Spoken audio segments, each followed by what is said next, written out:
चंदा चांद जिगर के टुकड़े बैठ बात घड़ने वाले, आज कफन में क्यों सोया मेरे कॉलेज के पढ़ने वाले। हाँ, कॉलेज के पढ़ने वाले। नमस्कार दोस्तों, आप देख रहे हैं रेपुटेशन मीडिया। मैं हूं आपका दोस्त राकेश पवार। दोस्तों, रेपुटेशन मीडिया के प्रोग्राम खास शख्सियत में आपका स्वागत है। और आज के प्रोग्राम की खास शख्सियत हैं एक ऐसी हस्ती जो देहाती रागनी के क्षेत्र में उभरते हुए सितारे हैं, जिनका नाम है नीरज भाटी। दोस्तों, आज हम बात करेंगे नीरज भाटी जी से और जानेंगे उनके जीवन सफ़र और रागनी के क्षेत्र में उन्होंने अपनी शुरुआत कैसे की और आज वो पश्चिमी उत्तर प्रदेश, हरियाणा, राजस्थान, मध्य प्रदेश या जहाँ जहाँ भी देहाती रागनियाँ सुनी जाती हैं, उन सब जगह आप जाकर रागनियों का प्रोग्राम करते हैं। बहुत शानदार आपकी रागनियाँ सुनी जाती हैं। तो आज हम बात करते हैं नीरज भाटी जी से। भाटी जी नमस्कार। नमस्कार जी, नमस्कार। कैसे हैं आप? बढ़िया, कृपा है साहब, आप सुनाइए। मैं अच्छा हूँ, बिल्कुल।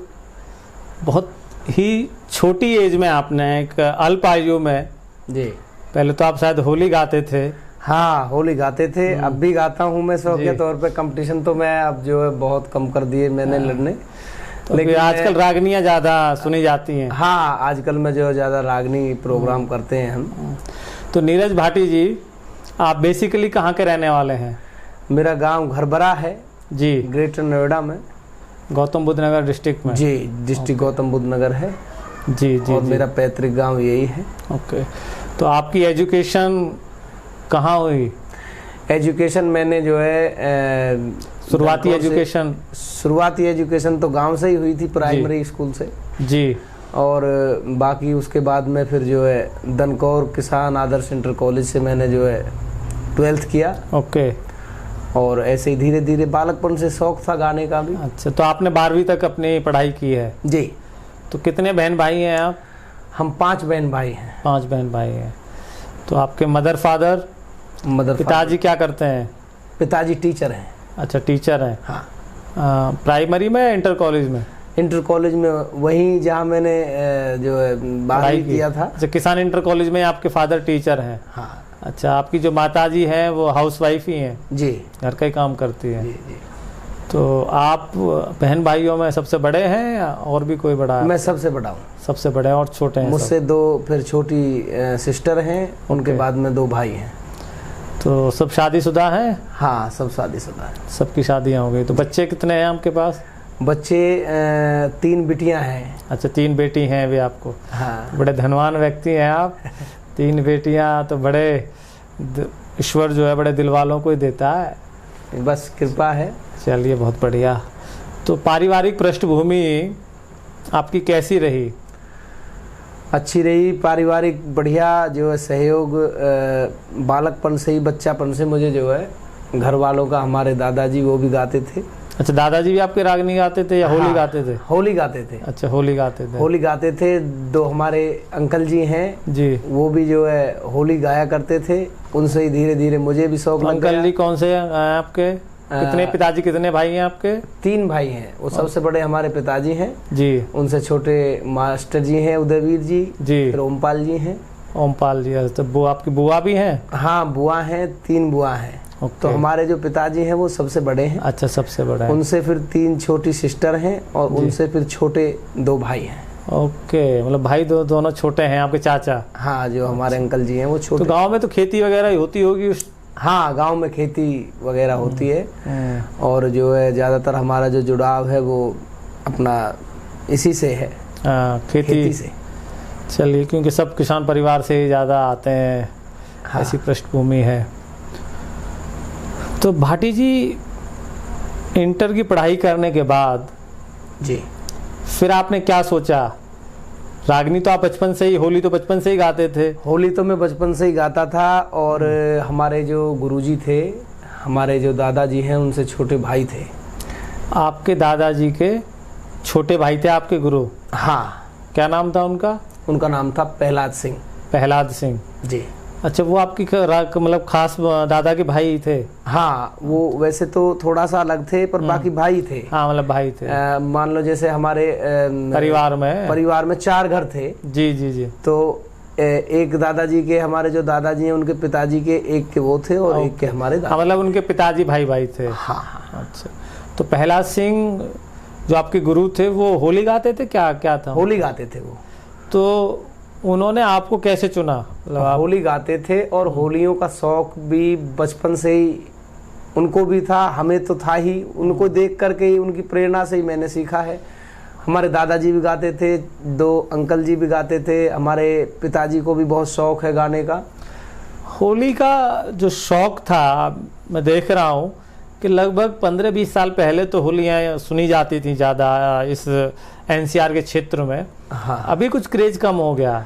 असल में ऐसा है, सुनी तो अब भी जाती हैं। जो लोग शौकीन हैं होलियों के, मतलब जो नई जनरेशन के बच्चे तो होली शायद जानते भी नहीं है, मुझे लग रहा है। नई जनरेशन जो है वो कम जानती है, जानते तो हैं लेकिन कम जानते हैं। फिर भी अपना ये है कि राजस्थान और अपना दिल्ली, एनसीआर, ग्रेटर नोएडा और हमारे क्षेत्र में शौकीन लोग हैं। ज्यादातर हमारे जो गुर्जर बिरादरी है ये ज्यादातर होलियों के बहुत शौकीन हैं और बहुत प्यार, सम्मान, आशीर्वाद जो है सभी का बहुत तो बालकपन से मिला। और बाकी हमारा जो गांव है जी, गांव में भी बहुत हमारे, ये समझ लीजिए कि तकरीबन पूरा ही गांव शौकीन है जो है, बहुत ज्यादा। आपके आसपास के गांव होलियां सुनते ही थे, लेकिन मैं ये पूछना चाह रहा हूँ कि आपने जो बचपन में स्टार्टिंग की जी, तो आपके जो दादाजी प्रहलाद सिंह बोलते थे उनको, तो उन्होंने आपको मतलब कैसे आप में पहचान की कि भाई ये बच्चा होली गा सकता है या इस तरीके की चीज़ है? असल में ऐसा था कि शौक तो बचपन से ही था, हमारे परिवार को सभी को शौक था जी। तो वो हारमोनियम बजाते थे, जैसे गाते थे, तो मैं छोटा ही था और घर में मैं सबसे बड़ा भी हूँ। अपने जो है अंकल जी के बच्चे हैं और मैं, आपके फादर बड़े थे तो आप बड़े ही हैं। हाँ, मैं सबसे बड़ा हूँ, तो थोड़ा सा स्नेह प्रेम भी ज्यादा रहा घर वालों सब लोगों का। हाँ, तो वो उनके कोई संतान नहीं थी, प्रहलाद जी के जी, उनको कोई संतान नहीं थी। तो मैं ज्यादातर 20 घंटे उनके ही पास में रहता था। अच्छा। तो उनसे ही मुझे जो धीरे धीरे शौक लग गया, वो थोड़ा ज्यादा प्यार भाव मानते थे, रखते थे बच्चेपन से ही। और हमारे दादाजी पिताजी वो जो है मना भी नहीं करते थे, वहीं ज़्यादातर मैं रहा करता था। तो वहीं रहने से ही मुझे धीरे धीरे शौक लग गया। फिर मैं हारमोनियम भी बजाना उन्होंने मुझे जो है थोड़ा ही सिखा पाए। उसके बाद में मैंने और अदर जो गुरु लोग थे उनसे अपना आगे सीखा। तो कितना अभी है वो प्रहलाद जी या एक्सपायर हो गए? वो एक्सपायर हो गए। कितना समय हो गया उनको? उनको मेरी बहुत छोटी सी उम्र थी उस समय, मैं शायद 3री-4थी क्लास में था। मतलब वो 15-16 साल हो गए, ज़्यादा हो गया टाइम? वो 1999 के करीब एक्सपायर हो गए। अच्छा, तो 22-23-24 साल हो गए, तो तुम बहुत छोटे थे। छोटा। तो होली नई जनरेशन के जो लोग हैं, जो बच्चे हैं, जो युवा हैं जी, वो शायद कम जानते हैं। तो कोई होली आप हमारे जो नई जनरेशन के युवा जो दर्शक देख रहे हैं आपको, कोई होली सुनाइए ना, वो भी तो जाने कि होली होती कैसी है। अच्छा, होली सुना देंगे, कोई बात नहीं। कोई अच्छी सी उसमें किस्सा सुनाइए आप जी। तो होली जो है ज़्यादातर मैंने जो गाई है, शुरुआत में कारगिल युद्ध एक किस्सा जो बनाया था गुरु स्वर्गीय जयकरण सिंह जी, वो शेरपुर दिल्ली से बहुत अच्छे कवि थे जी। तो उन्होंने बनाया था, तो एक फिल्मी रंगत रखी थी उन्होंने इस होली में। तो मैं वो आपको सुना रहा हूँ। जी सुनाए।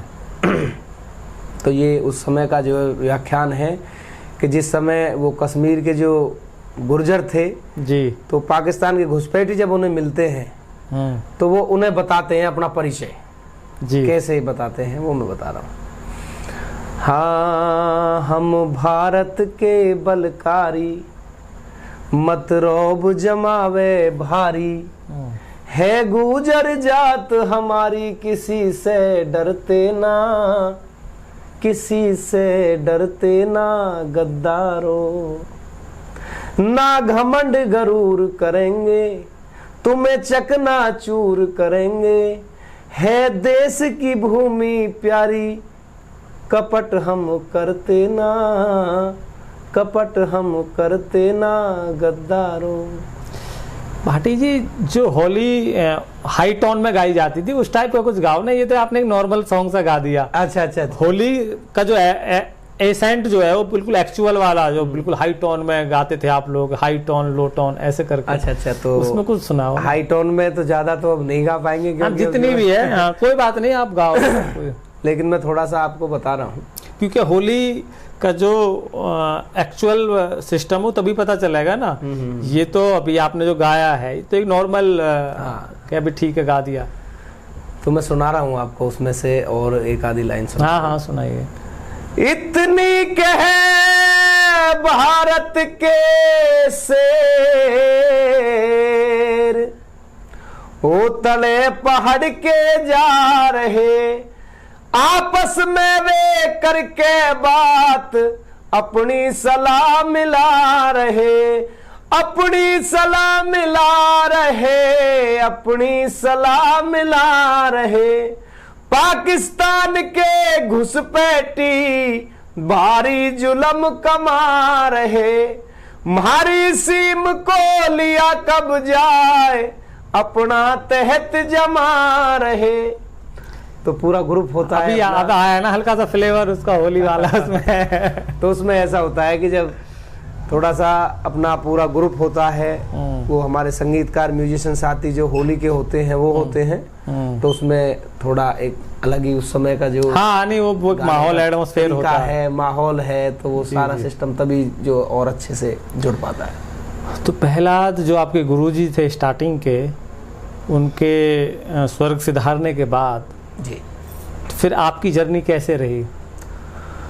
उसके बाद में धीरे धीरे फिर होली कंपटीशन तो चलते ही रहते थे। मैंने हारमोनियम वगैरह उसका रियाज किया गुरु लोगों से, और जो गुरु लोग थे, जैसे गुरु आपके गए तो उसके बाद डिस्टर्बेंस तो आपको रहा होगा, क्योंकि डिस्टर्बेंस रहा। हमारे गुरुजी के ही गुरु भाई थे महाशय ओम प्रकाश जी, वो हैं अभी भी। हाँ, तो उनके सानिध्य में हमने, और उनका पूरा परिवार, वो 5 भाई हैं। कहाँ के रहने वाले हैं? यहीं गांव से। अच्छा, यहीं के रहने वाले? यहीं के रहने वाले। अच्छा, फिर उन्होंने आपको सपोर्ट किया? उन्होंने सपोर्ट किया, गांव ने वैसे तो सपोर्ट तो पूरे गांव ने किया। नहीं, वो मतलब गाने वाले उसमें, मतलब जो आपका एक होली का जो कॉन्सेप्ट है, जी, उसको तो वही आदमी जानता है ना जो उसकी उस चीज की नॉलेज है।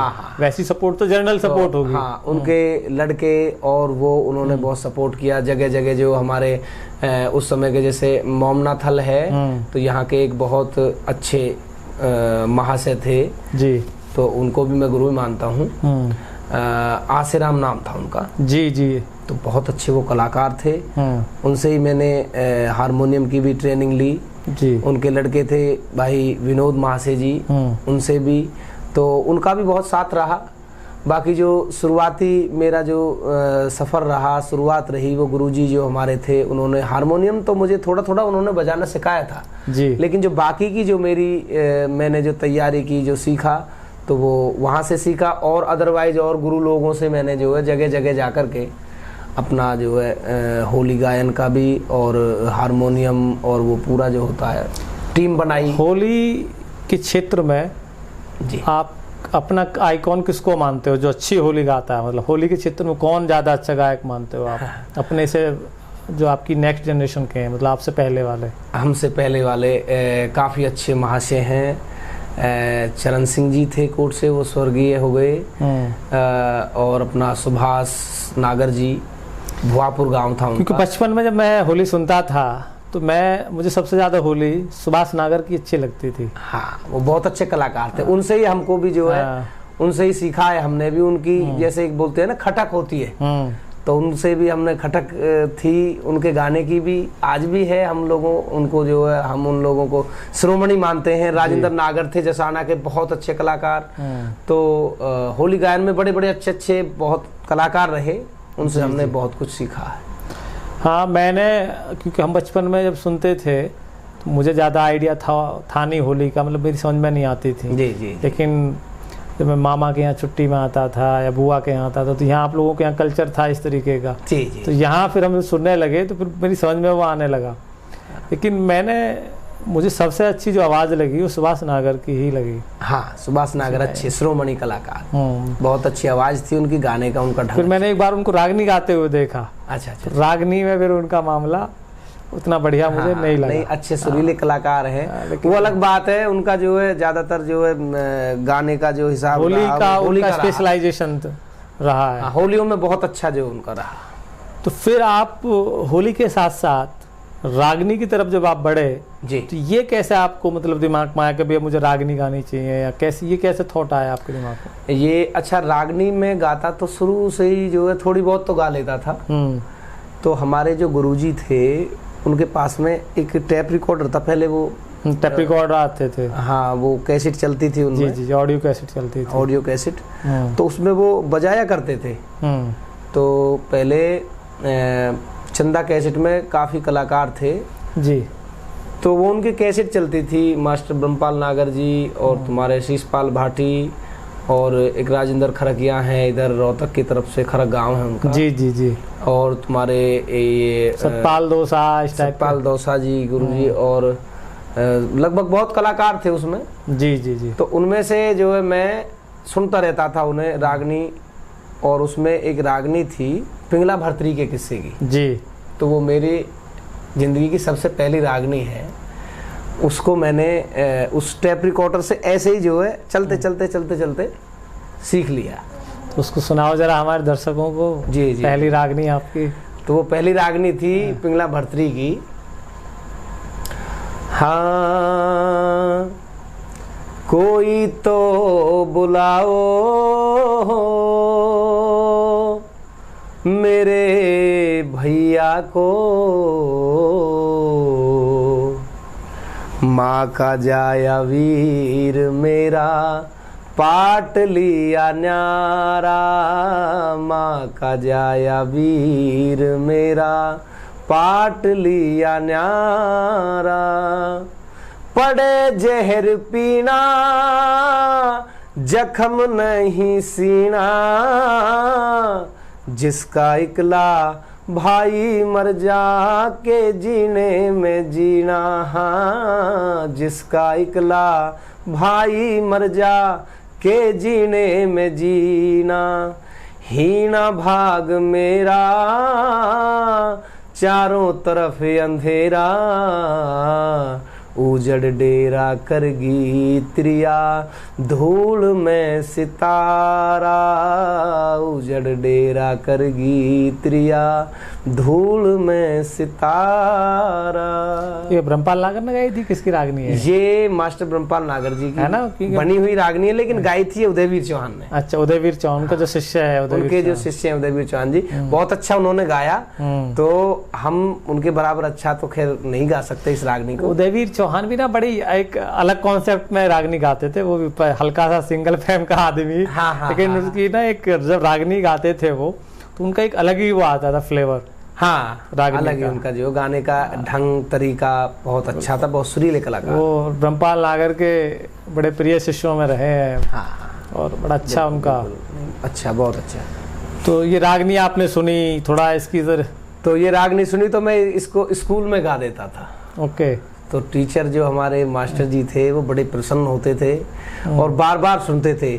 और एक बार तो अभी ये शायद एक साल पहली बात है, तो स्कूल में कार्यक्रम था, तो उसमें बुला रखा था। तो मास्टर जी ने, सूबेराम मास्टर जी हैं हमारे कनारसी से, अच्छा, उन्होंने इस रागनी की डिमांड की। उन्होंने कहा कि भाई वो रागनी आप सुनाइए जो आप बचपन में गाते थे, उस रागनी को आप सुनाए। तो मैंने वो रागनी जो है गुरुजी को सुनाई, तो उन्होंने पुरस्कार भी दिया और बहुत जो प्रसन्न हुए। जी हाँ, बिल्कुल। अब तो आप प्रोफेशनल बन गए, जब तो चलो यही था। हाँ, पहले तो देखो शौकिया तौर पे ही गाते थे, पर अब तो ये प्रोफेशनल ही है। जी जी जी। जब आप प्रोफेशनल हो जाते हैं तो बहुत फिनिशिंग आ जाती है ना, किसी आपकी जो भी वर्किंग होती है। जी जी जी, तो बड़ी फिनिशिंग आ जाती है, तो फिर एक अलग ही, क्योंकि मैच्योरिटी में फिर समझ भी हो जाती है ना बहुत सारी चीज़ों की। तो अभी आप किस ग्रुप के साथ जुड़े हुए हैं? ग्रुप अपना ही है, हमारा ही, मेरा ही ग्रुप है अपना, चलते रहते हैं गाना बजाना जो है। आपके मतलब कौन कौन लोग साथ में ज़्यादा गाते हैं अभी ग्रुप में? साथ में अभी ग्रुप में तो फिलहाल तो हम ही गा रहे हैं, हमारे कुछ शिष्य हैं, कुछ अपना और ये महिला कलाकार हैं, यही है अभी तो फिलहाल। अक्सर मैं देखता हूँ कि आपकी डिमांड जयवीर नागर या सुरेंद्र, वो जयवीर भाटी, जी जी जी, आपका सुरेंद्र भाटी, उनके साथ में आपकी मतलब ज़्यादा जोड़ी में देखता हूँ गाते हुए स्टेज पर। हाँ, डिमांड रहती है क्या? बिल्कुल बिल्कुल, नहीं डिमांड भी रहती है, साथ में गाते हैं। जयवीर भाई है और सुरेंद्र भाई हैं, वो भी अच्छे कलाकार हैं, क्योंकि शुरुआत जो थी लगभग साथ ही थी हमारी। वो सब साथ के ही थे लोग? हाँ, सब समथिंग साथ के ही थे। बाकी होली में थोड़ा सा जो है पहले मैंने गाना, होली तो आपका ही पहले ही था। हाँ, तो मैं पहले से ही गाता था। ये समथिंग मेरी 89 का मेरा जन्म है जी, और मैं 7-8 साल का ही जो है गाना मैंने स्टार्ट कर दिया था। हाँ, बाकी बाद में तो ये भाई जयवीर भाटी हैं, सुरेंद्र भाटी हैं, तो इनसे तो बाद में जो जुड़ाव हुआ ये रागनी के, जब आप रागनी गाने लगे, रागनी गाने लगे, तो 2009 में सबसे पहले कैसेट हमने करी थी, जो की थी देहाती बुलबुल घरभरा कंपटीशन के नाम से आई थी वो कैसेट जी।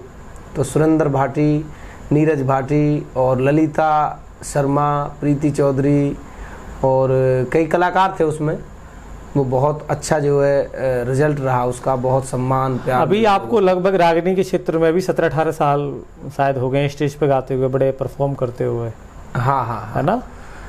17-18 तो नहीं, 2007, 15 साल मान लीजिए। हाँ, 15-16 साल, 17 साल, 15 साल के आसपास। तो उस जमाने में मैं जब रागनी होली गाता था, तो ये 2007 के समथिंग की बात है, तो मेरा ज़्यादा जो है होलियों से ही जुड़ाव था, रागनियों से नहीं। ऐसा रागनी तो आज भी चल रही है, कोई एक होली और, कोई अपने जो भी आपके मनपसंद हो, एक होली और थोड़ा सा सुनाओ जरा, लोगों को पता तो चले होली है क्या। क्योंकि अभी जो 15 साल 20 साल के जो युवा हैं, वो होली की उन्हें बहुत कम नॉलेज है, क्योंकि वो सुनते ही नहीं है जी। रागनी अब लोग कम सुनने लगे हैं। अभी रागनी जो है वो जो 25-30 साल के एबव के जो लोग हैं वो ज़्यादा सुनते हैं जी। अभी नया युवा वर्ग जो है वो तो या तो आपका हरियाणवी सॉन्ग या पंजाबी या बॉलीवुड के सॉन्ग, इस तरीके का कॉन्सेप्ट ज़्यादा है जी जी जी। तो होली का थोड़ा सा कुछ एक और कुछ सुनाओ थोड़ा सा।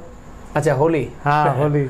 तो होली एक किस्सा और गाया है मैंने, जो है सांवल दे कारक के नाम से गाया था एक किस्सा, तो उसमें से मैं कुछ लाइनें आपको सुनाइए सुनाता हूँ।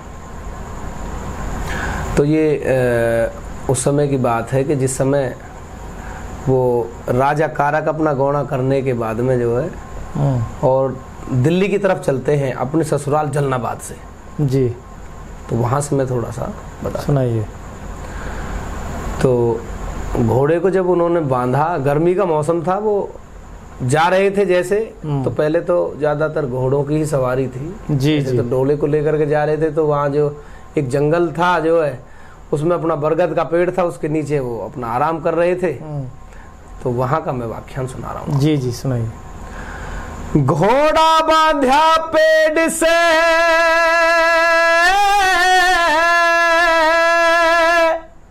और लिया जीन बिछाए, हो रामा लिया जीन बिछाए, हरी हरी लिया जीन बिछाए, घोड़ा बांधा पेड़ से और लिया जीन बिछाए, सावर दे से प्यार में रहा भूप बतलाए, हो रामा रहा भूप बतलाए, सावन दे से प्यार में और रहा भूप बतला।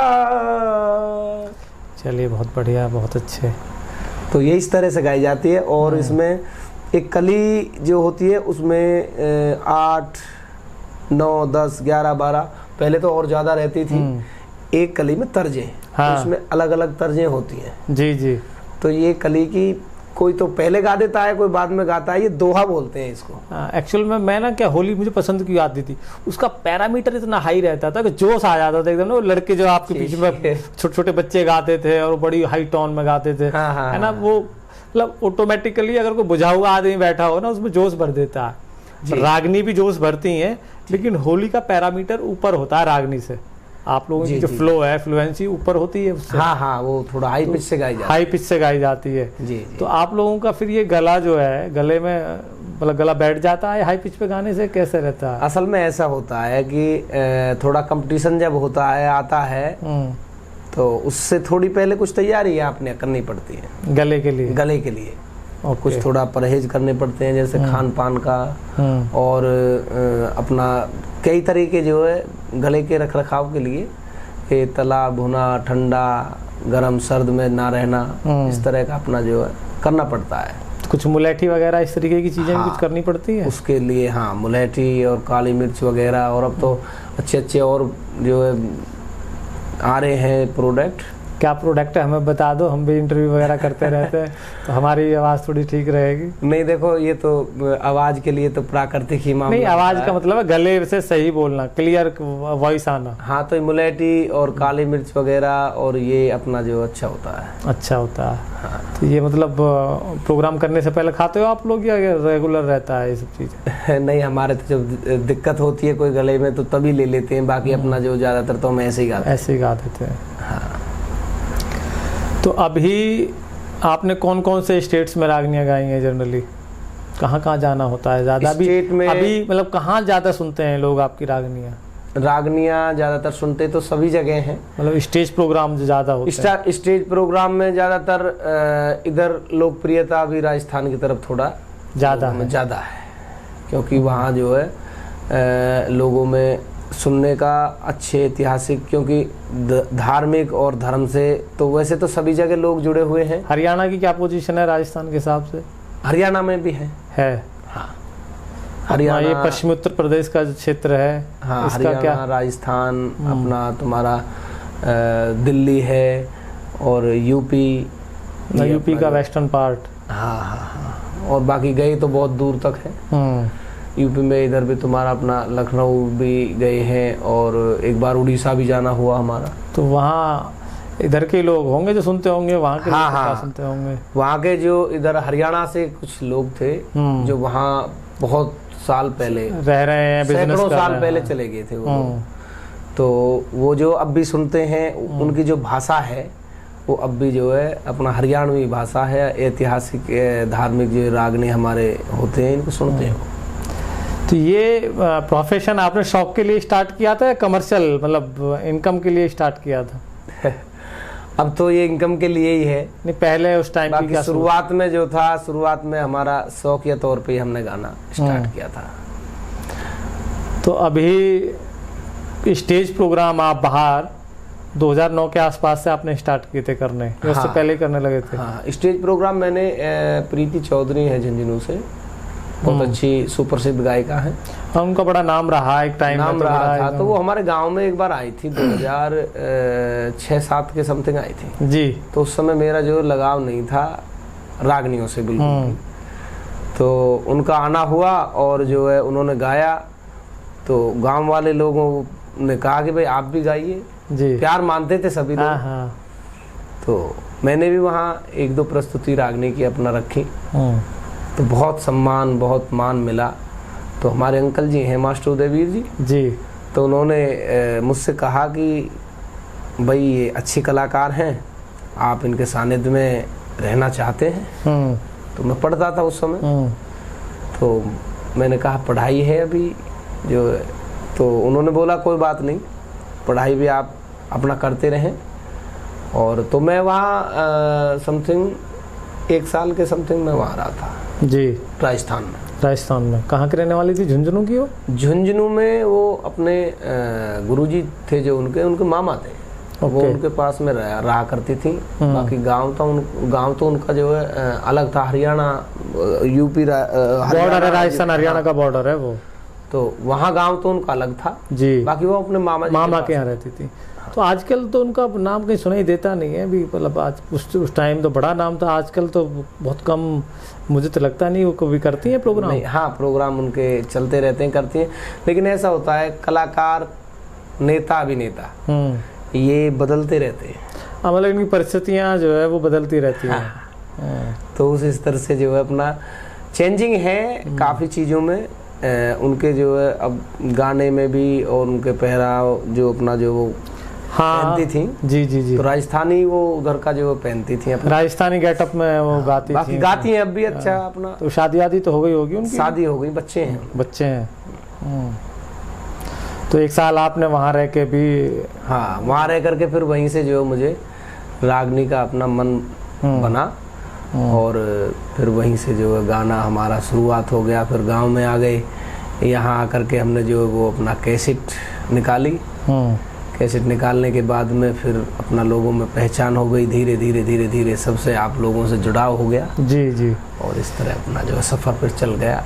पहले तो अभी शौक में थे, उसके बाद में फिर प्रोफेशनल हो गए। तो प्रोफेशनल में अभी बढ़िया चल रहा है मामला? सही रहता है? बढ़िया। महीने में कितने प्रोग्राम हो जाते हैं मंथ में?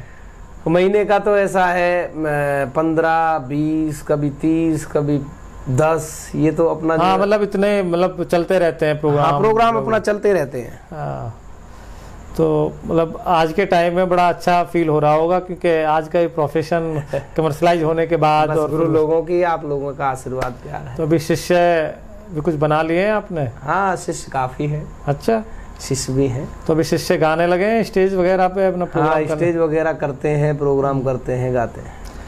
आपका लगभग जो 15 साल का जो सफ़र है, क्योंकि ये प्रोग्राम ऐसे हैं कि इनमें डुइट गाना पड़ता है जनरली फीमेल और मेल दोनों सिंगर्स के साथ। जी जी जी। तो ऐसी फीमेल सिंगर कौन सी है जिसके साथ आपकी ट्यूनिंग ज़्यादा, मतलब फ्लुएंसी रागनी की ज़्यादा अच्छी रहती है, इसके साथ ज़्यादा आपने प्रोग्राम किए हों, ज़्यादा ट्यूनिंग मिलती हो? प्रोग्राम तो हम सभी कलाकारों के साथ में करते हैं, महिला कलाकार कोई भी है, ट्यूनिंग तो हमारी सबसे ही बैठ जाती है। नहीं, एक ये रहता है कि किसी के साथ ज़्यादा रागनियाँ गाई हो, एक पैचअप हो जाता है कि भाई एक जब हम साथ काम करते हैं, चाहे वो महिला हो या पुरुष हो, तो साथ करने से ना बहुत सारी चीज़ें आपकी समझ में आने लगती हैं और फिर आप ना उन चीज़ों को इशारे से या उसी मतलब आभास करने लगते हैं कि ये क्या कहने वाला, मैं क्या कहने वाला हूँ। एक ऐसी जुगलबंदी बन जाती है। जी, तो ऐसा कुछ है किसी सिंगर के साथ या? हाँ, है कलाकारों के साथ में। बाकी अपना जो ज़्यादातर गाते रहते हैं और उन्हीं चीज़ों को फिर रियाज में भी वो आ जाती है, तो सभी कलाकारों से हो जाती है ट्यूनिंग। मतलब अभी ऐसा कोई फ़र्क नहीं पड़ता किसी चीज़ से कि भाई ये कोई नया सिंगर है तो उसके साथ थोड़ा ऑकवर्ड लगना है, उस तरीके की चीज़? नहीं, वैसा कुछ नहीं है। जो अपना जो क्षेत्र के कलाकार जो भी गा रहे हैं आज के देहाती क्षेत्र में। नहीं, आप मुझे बताओ कि जैसे आपने कोई फीमेल सिंगर है और आपने कभी साथ में नहीं गाया जी, और आपको उनके साथ गाना है जी, तो कैसे पैचअप होता है आप लोगों का? मतलब पैचअप ऐसे होता है कि ज़्यादातर जो हमारे साथ में कलाकार गा रहे हैं, तो ये देहाती जो रागनियाँ होती हैं, ये तकरीबन ये जो सभी के पास होती हैं जी, 10-20 में से एक आध जो है वो पैच हो जाती है।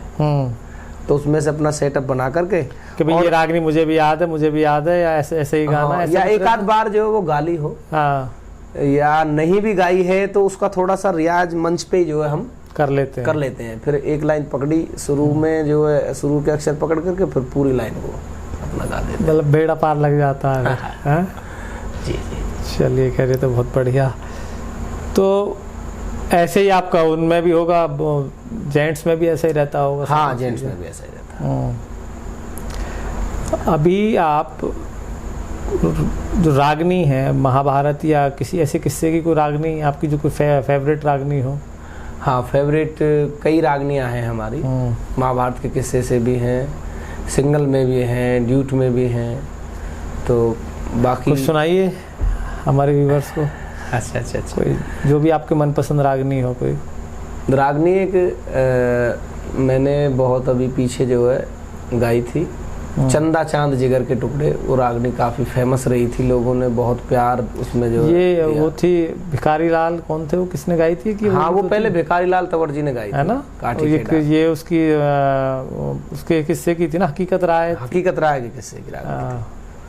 उनका वो उन्होंने तो बिल्कुल डिफरेंट उसमें ही गाई थी ये रागनी। हाँ, वो अलग उन्होंने जो है वो बोल देते ना तर्ज, उन्होंने अलग तर्ज में गाई है, मैंने अलग। मतलब ऐसी नहीं, ऐसी जो रागनी है उन्होंने, मतलब वो उस रागनी की अलग ही खूबसूरती है जो उन्होंने गाई थी। हाँ, वो अच्छे कलाकार हैं भी या नहीं? है भी। चलो सुनाइए। तो वो रागनी के मैं जो 2 लाइन आपको सुनाता हूँ। जी जी जी। हाँ,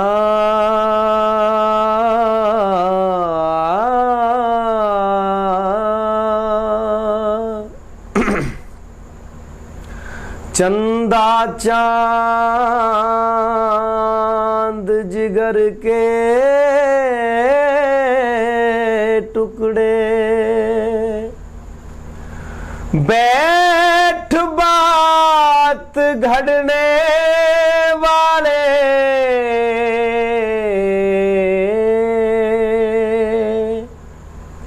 आज कफन में क्यों सोया मेरे कॉलेज के पढ़ने वाले, कॉलेज के पढ़ने वाले।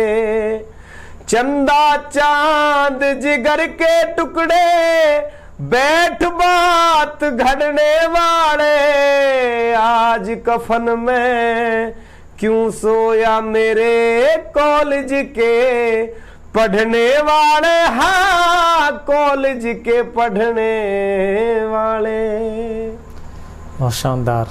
तो अभी परिवार में भी कोई आपने अभी तैयार किया इस लाइन में, किसी की रुचि है या नहीं? रुचि तो है, सभी की रुचि है जैसे, लेकिन अब ये है कि प्रोफेशनल तो केवल मैं ही हूँ। प्रोफेशनल तो केवल मैं ही हूँ अभी परिवार में। बाकी छोटे भाई हैं जो अंकल जी के लड़के हैं, और मुझसे जो 2 छोटे हैं जी, वो होली अब भी गाते हैं। अच्छा। क्योंकि फरमाइशी तौर पर जैसे गांव में गाना है या कहीं बाहर भी जाते हैं फरमाइशी तौर पे, तो मेरे साथ जाते हैं और गाते हैं। गांव के भी जब मैं कंपटीशन पहले लड़ता था होलियों के, तो मेरे साथ में काफी लोग जाते थे गाँव के, 30-40 टेक लगाने के लिए। हाँ नहीं, वैसे टेक भी तो टेक ही बोलते हैं उसको, क्या बोलते हैं उसको? वो गायक तो अलग होते थे, लेकिन श्रोताओं के रूप में 30-40 लोग मतलब गांव से जाते थे।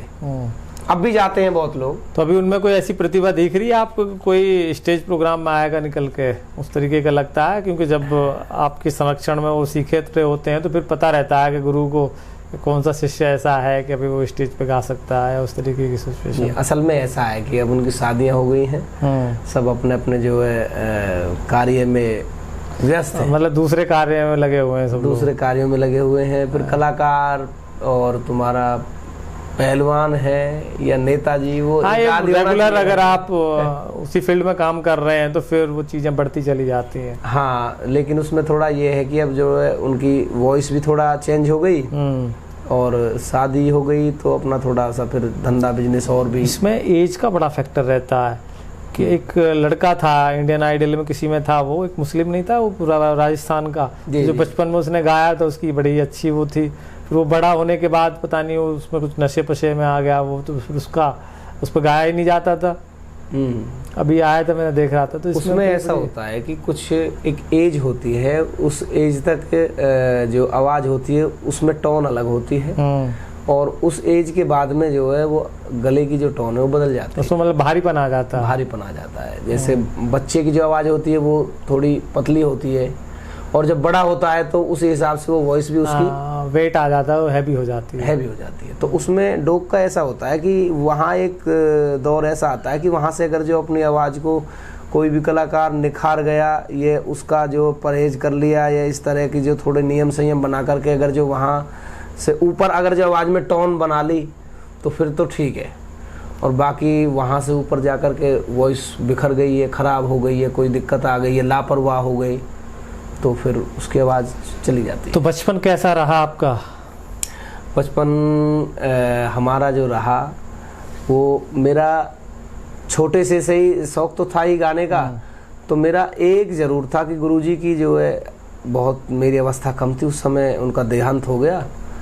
तो लोगों से मैंने जो गुरु लोग थे उनसे मैं पूछता रहता था, कहीं भी मेरा जाना हुआ तो गुरु लोगों के मैं सानिध्य में रहता था, तो मैं पूछता था कि गुरुजी आवाज़ में इस पहर में, इस पड़ाव में आकर के ये दिक्कत मेरे साथ में अब हैं, तो मुझे किस तरह का जो नियम बनाना चाहिए, किन किन चीज़ों को मुझे छोड़ना चाहिए, क्या क्या चीज़ मुझे ग्रहण करनी चाहिए, खानी चाहिए, तो मैं पूछता रहता था।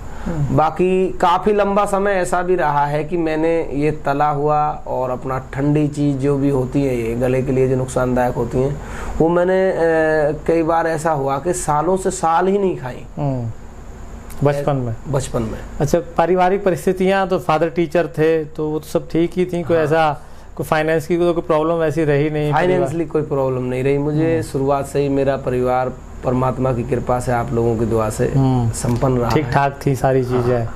तो वो ऐसी कोई प्रॉब्लम रही नहीं। हाँ, उस समय जो है शौकिया तौर पे मुझे अंकल जी छोटे थे, ओमपाल जी और उदयवीर जी, वो ले जाया करते थे। जो कहीं कंपटीशन होता था, प्रोग्राम होते थे, तो उनका बहुत मेरे साथ में जो सहयोग रहा और उन्होंने ही परिवार के सहयोग से ही आदमी आगे बढ़ता है। परिवार का आज भी बहुत प्रेम वो मुझे मानते हैं। जी जी, अपने बच्चों से भी ज्यादा। घर का जो बड़ा बच्चा होता है तो उसमें चाचा ताऊ सबका प्रेम रहता ही है। सबका प्रेम रहता है। हमारे पिताजी हैं, वो भी बहुत अपना जो है हम पे ज्यादा लोड नहीं रखते वर्क का।